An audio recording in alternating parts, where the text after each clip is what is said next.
This video is about some communication systems that are available for the Heidenhain TNC 155 that basically allow you to keep it alive and use it in some of the modern world. Okay. So first of all, I'm going to explain the communications as I've got it set up. And here we see my directory where some of the files that I use are kept. And we can look up here at the string how deep down they are. They're actually on my network, my home network. You can also see here, if you look down through here, how deep down it goes. Basically my network is going through a router to a PC there, David PC, which is my workstation in the house.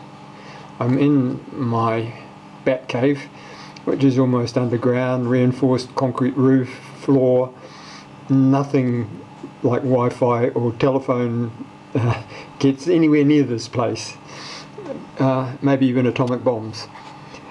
Okay, so there's been quite a lot of questions about, I've seen on some of the blogs, about what they call posts for Autodesk's Fusion 360, which is pretty helpful because they allow old retired farts like me to actually do 3D modeling and it'll do the cut paths and things for you. Okay, but at the moment some people are worried about whether the posts were G-code or if they were in Heidenhain conversational mode.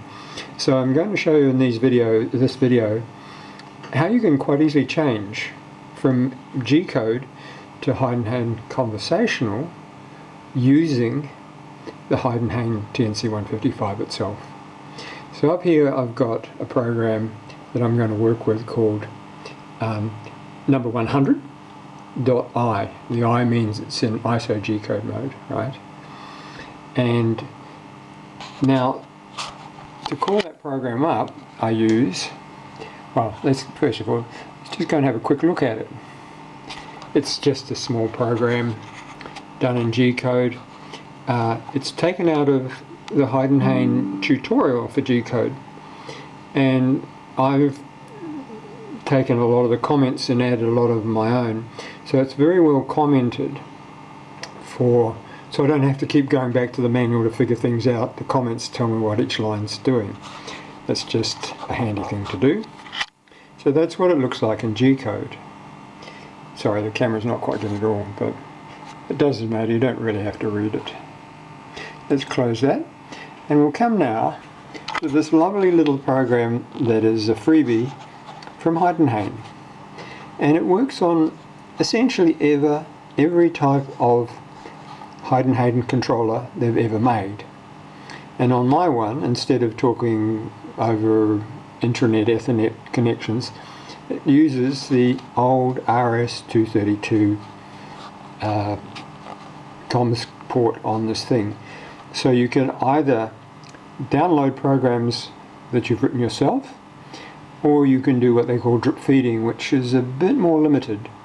So I generally write full programs.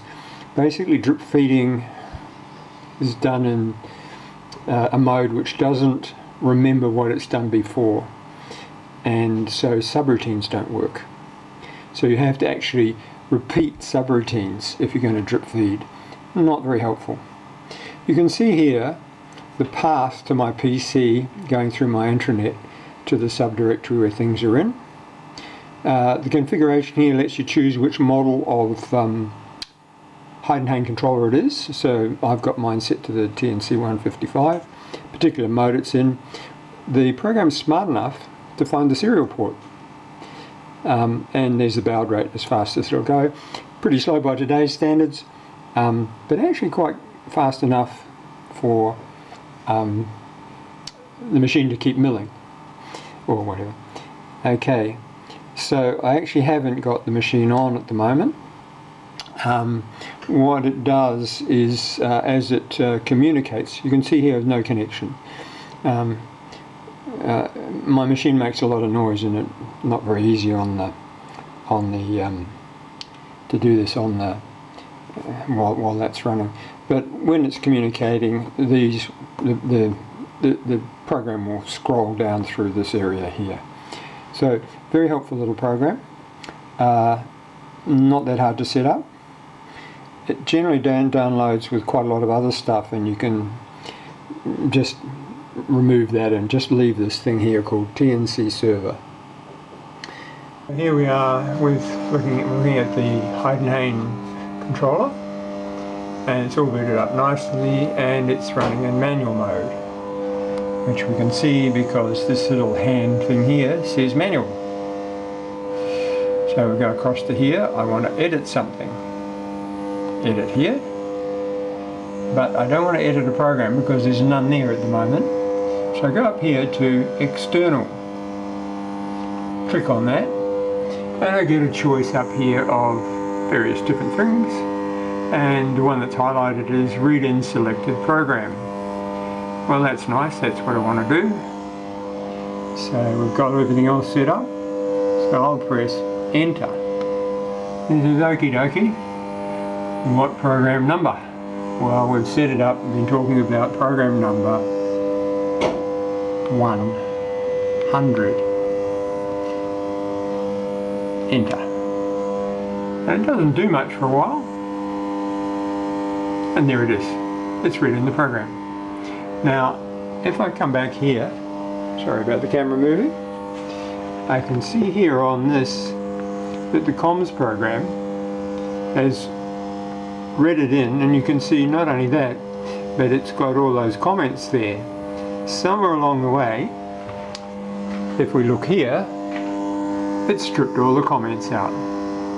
Okay, so now we've got the machine sitting there ready to run this little program in, you can see, G-code. Okay, the point of this video was to show how to swap a program into Heidenhain conversational mode. Now to do that, I have to come down here and press the mode button, right? And you can see up here, it's telling me that I've got some vacant blocks that I'm not particularly interested in. So I'll come down here, and I've read the manual, so I know that what I want to do is push the up button here. And now it's actually asking for a code number. And the magic number is 95148. Enter. Okay, so now we are in a mode where it lets me edit all the machine parameters. And I happen to know that the machine parameter that changes from one language to the other is machine parameter 217. Now, I could get to it by going a long way with these up and down buttons, but it's a hell of a lot easier to just press the go to button. And up here it's saying go to, well, where? And I'm going to say 217. Enter. And lo and behold, there's 217 with a 1 in it. And that's saying G-code mode. For Heidenhain's conversational mode, the thing I want to do there is put a 0. Now, something heart-stopping starts here. I come down here. Oh, by the way, this is kind of immediate, except sometimes it isn't. To get it to actually do it, I've got to come down here, and oddly enough, I've got to press delve. Bam. The whole machine stopped dead. A little heart-stopping. Well, maybe it's not quite as bad as it says. You come down here and press clear, and lo and behold, hey, it's back asking for me to start back and do some reference bloody moves. Okay, so find reference mark. So what I do is I do a positioning run, pressing this button. It's found Z, press it again, it's found X. Ooh, got a bit further to go on Y. I just shifted it so I can get the camera in, but it's getting there. It'll take it a little while.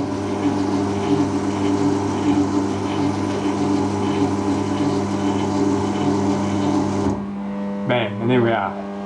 Now, here's the trick. I'm going to get rid of the, I'm going to shift the axis out of the way so I can get in here for a minute.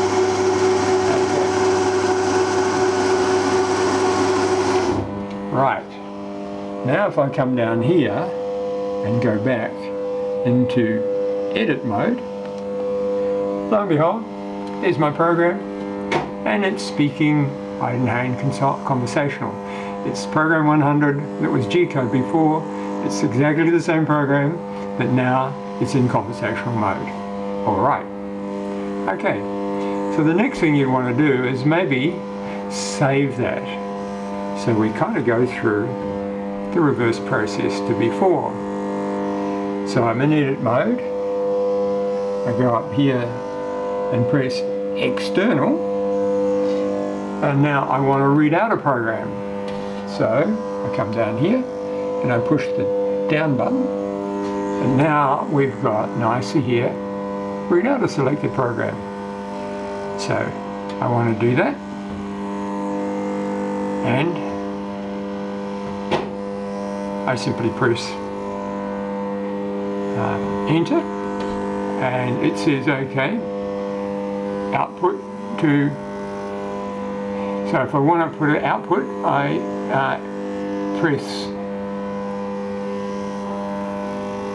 so if I want to put an output, I press enter. If I don't, I push no enter. So I'm going to come down here and press enter, and nothing much happens. But when I come over here, I see here on the, in here, it's put everything, the communication program has put it into, actually not this computer, but the one that is in my, in the house, the main computer. So we'll come back down here and have another look at where we are, and we'll go to the network.